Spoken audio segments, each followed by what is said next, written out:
my friends. It strikes me that there's two ways to be out in the woods.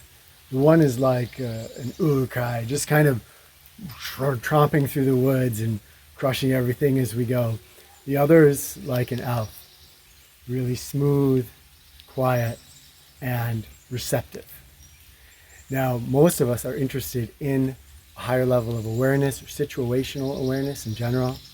Today, I would like to share some ways to become more one with the woods, to see more animals, to get more physiological, mental, emotional benefits from your time in the woods, and just how to have a better time. In a video quite a long while ago, I talked about two circles that we always carry with us in the forest. One is our circle of awareness, the other is our circle of disruption. All of us have these two circles, and the goal is to have a very small circle of disruption and a very large circle of awareness. Now, if we're walking like an urukai, then we're going to tend to have the opposite. We're just plowing through the woods with not a lot of awareness, and we have a very large circle of disruption around us. If you go elven, then you're going to be just the opposite. Small disruption, large awareness. As I hit these 6 tips today for becoming more adept in the woods, seeing more creatures, and being quieter, you're going to see that each of these fits neatly into either shrinking one of those circles, the disruption circle, or enlarging our awareness circle. First of all, let's shrink that circle of disruption.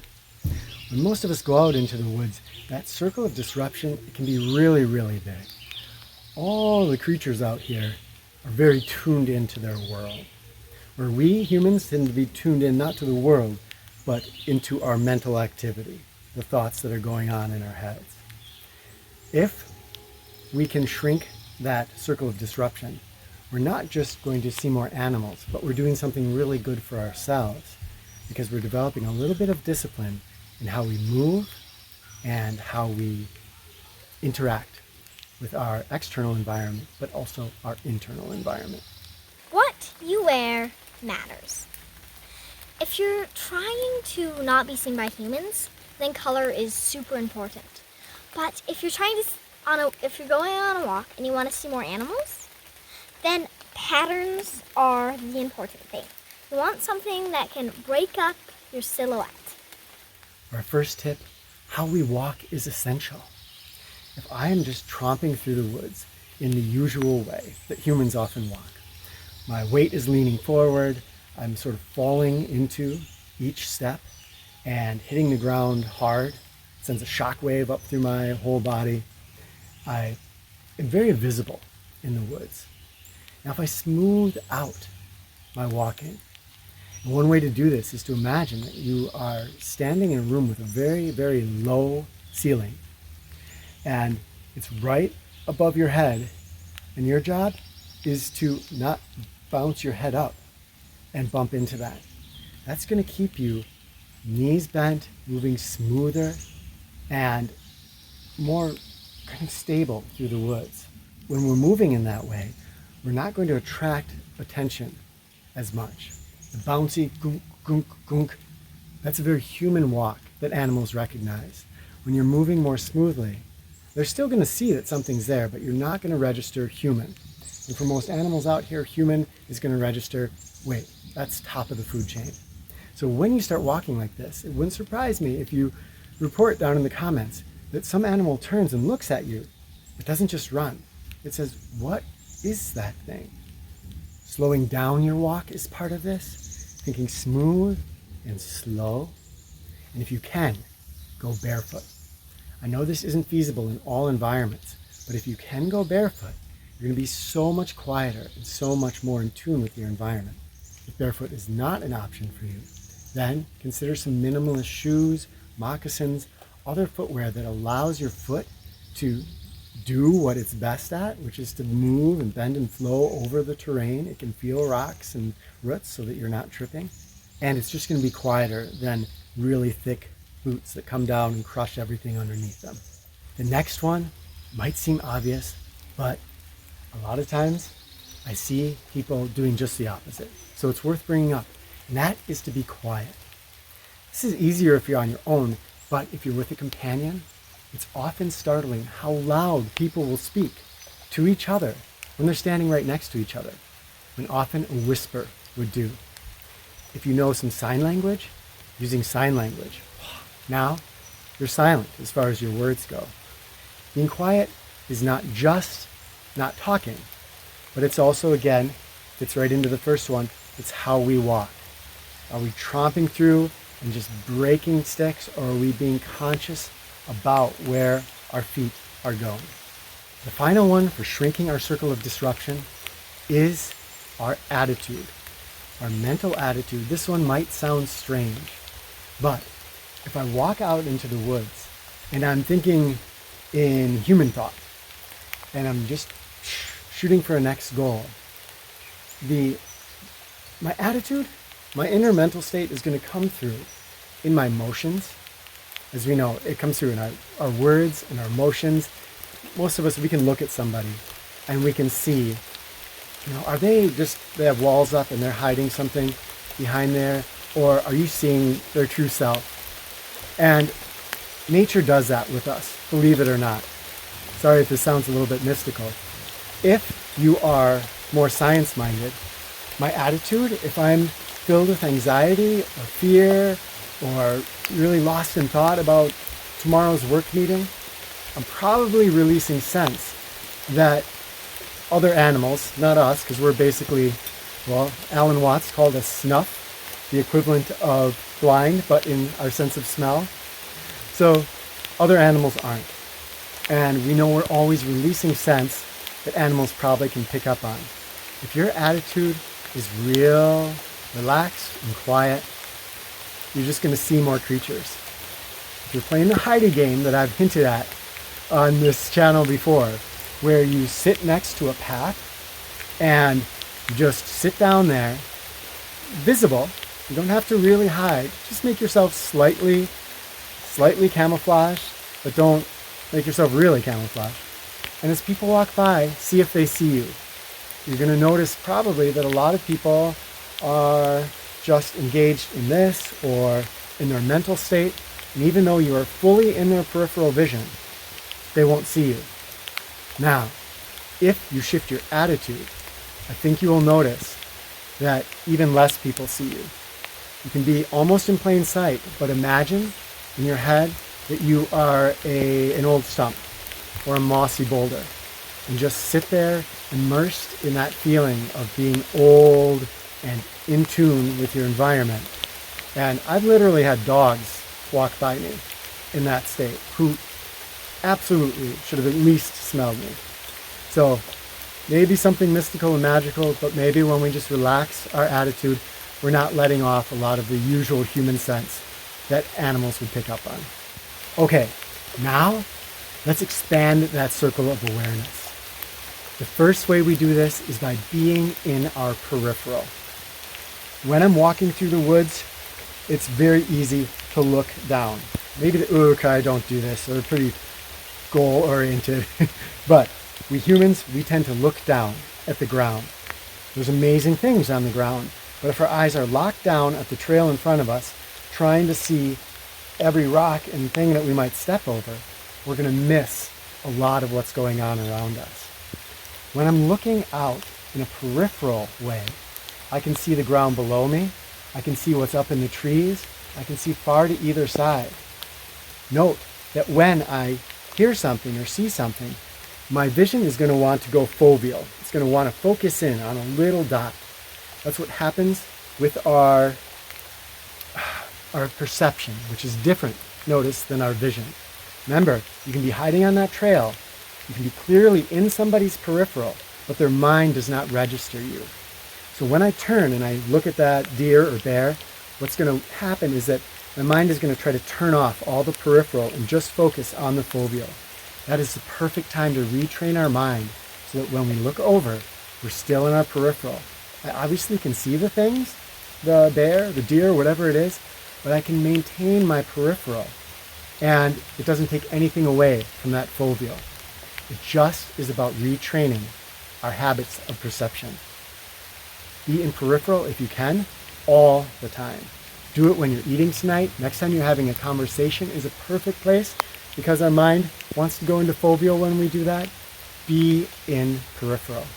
And it's not just with our vision. It's also with our hearing. So be in our peripheral hearing. Really be aware. Right now, there are birds, there's the rain, there's my own breathing, there's a distant airplane. There's all kinds of things happening here that usually I might be not aware of because my mind, hearing is not the same as audio perception. So what I hear, what actually is coming in, most of it is filtered out by my mind. The goal again, to open up into our peripheral. You can even do it with your sense of touch. As your sense of touch opens up into its peripheral, when I'm barefoot, I'm aware of the ground. I can feel. Sometimes you can track barefoot. You can feel, oh my gosh, there's a deer track. You don't even have to look down and you can feel it with your toes. At the same time that you're feeling the direction of the wind, and that's telling you a lot about your environment. And you're feeling the sun or the lack of sun, which might now be signaling that there's some rain coming. Be aware peripherally in all your senses, if you can. An easy way to expand your circle of awareness is to breathe deeply. I like to breathe in through my nose, out through my mouth. When we breathe deeply, there's a lot going on. We're getting out of our sympathetic nervous system and into our parasympathetic nervous system. The sympathetic nervous system is a narrowing mechanism inside of us. It's very good at what it does if that bear charges. Well, in modern humans, maybe not so great. But, but it's designed to focus us into a situation that needs a lot of direct focus. However, in modern times, it's super hyperactive and it's our default usually. When I am in my sympathetic, and this can happen just by thinking about that meeting tomorrow or what happened with my friend and what they said and what they said. My mind goes into that fight or flight response, into that chronic stress, and it's narrowed. All my senses close up. I get lost in my thoughts. If, however, I breathe deeply, I start to automatically go into my parasympathetic nervous system. My parasympathetic nervous system is just the opposite. It is very aware, it's open, it's receptive.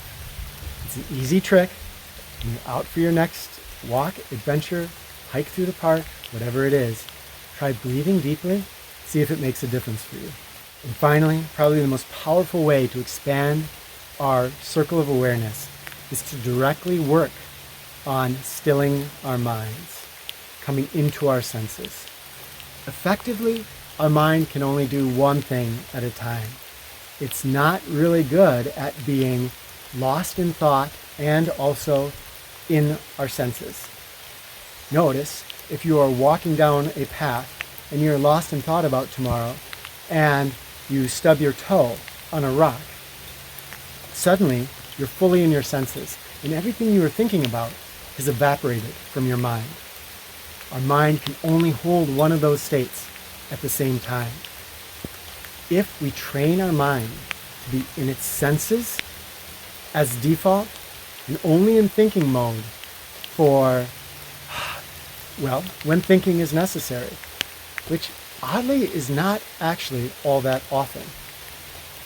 If I have my mind going into thinking mode, I'll often tell it, you know what, thinking mind, 5 o'clock today we can sit down and we will give 15 minutes with pen and paper to really thinking, paying attention to you, and working this out. But our mind doesn't like to do that. It will happily think all day long, going in circles and small permutations about that meeting tomorrow, and 99.9% of it is fantasy and has nothing to do with what's actually going to happen. That does take us out of our senses, out of the experience that we're having right now. So the key here is to go into your senses. if you have trouble doing that, it's pretty easy to get into it. When you are walking and you catch yourself in thought, say to yourself, if this is important, this is really important, I'm going to remember it and I'll think about it later deliberately. And then come into your senses. So right now, there's a lot going on in a tactile sense for me. I'm feeling the rain, my bare feet on the ground. I'm on a little bit of a slope. The muscle here in my back leg that's supporting me, my hair, my eyes when they blink, my tongue in my mouth, breath, wind, coolness, the temperature. There's so much going on in my senses. This is an amazingly rich, powerful, wonderful experience just in my sense of touch. What happens if I open up into my senses of hearing or vision? Now, again, I said this is easy, and to make it easy for yourself, just focus on one sensation. When your mind is thinking about that, whatever it is tomorrow, say, I'm going to feel the rain on my skin. And then just pay attention to that sensation. Like anything meditative, the more we do this, the stronger we get at it. It's like push-ups. You're going to do it, and wow, I'm in my senses. And now, gosh, I don't know, that meeting could really go wrong. I wonder what the boss is going to say. Catch yourself again, do another mental push-up. Oh yeah, the rain. Oh, that's amazing. It feels incredible, the meeting. Oh, what's Angela going to think about the rain? Bring yourself back again and again and again. Every time you do that, your ability to come into your senses becomes stronger and stronger. I would say also take up a meditation practice. That's going to teach you the same thing with bringing your thoughts into more of a state of stillness or awareness. That's all meditation has to be, if you want it to be, is just taking your mind, watching when it goes into thinking, bringing it back to awareness again and again and again. Do not be discouraged if your mind goes off into thinking.